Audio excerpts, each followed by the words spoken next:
artist peab ikka teesklema, et tegelikult on hea päev, aga täna sa olid siin esinenud ikka tõsiselt lahedas tujus. See sündmus on sulle nagu kuidagi isiklikult meeltmööda. On jah, Paide linnameeskond on nagu, mitte ainult mulle, vaid ma arvan meie bändile üldse kuidagi nagu armsaks saanud, et meil on seal meeskonnaga toimetamas nagu mitmed sõbrad ja siis kuidagi oleme sattunud nii mängudele kui niisama muudele toredatele ühistele ettevõtmistele, nii et see on igal juhul tore ja arvestades seda ka, et mis Islandil omal ajal või Islandil on jalgpallis edu toonud, et siis meil on ka näiteks korralik sisehall olnud.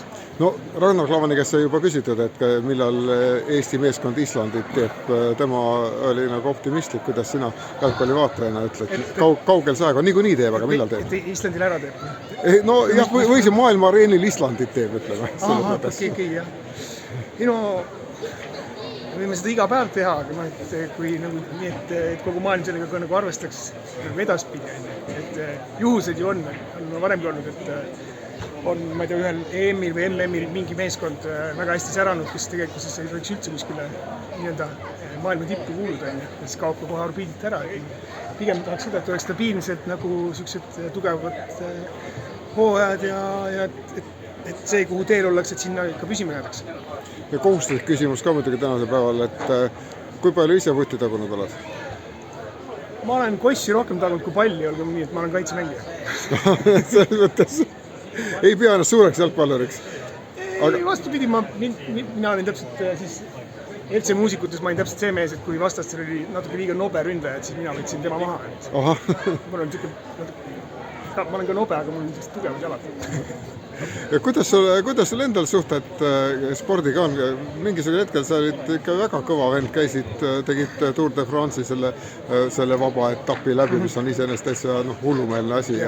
Aga praegu on see sportlik arendus nüüd tehtud töö, et see on nagu lõppenud asi või? Ütleme, et kõigepealt tuleb nende siis uljalt triatlonisse mindud üleöö ebainimlike treeningkoormustega ära lõhutud siis liigeseid asju lappida ja siis kui need korda saab, siis ratast ma sõidan kindlasti edasi ja kunagi tahaks täispikka Ironmaniga ära teha, kas lapsed natuke suuremad olema, saaks aru ja näeksid, mille nimel isa tööd teeb ja vaeva näeb, et tuleksid päriselt kaasa elama ka. No kui sa nii lahedalt rockid nagu tänane kontsert, see erakordselt meeleolukas ja erakordselt mõnus, siis ma arvan, et see hoiab kogu aeg feelingu vastu. Mul oli juba 3 päeva, need vahetekstid oli kõik välja mõelnud, õnneks Ragnar Klavan oli siin ka.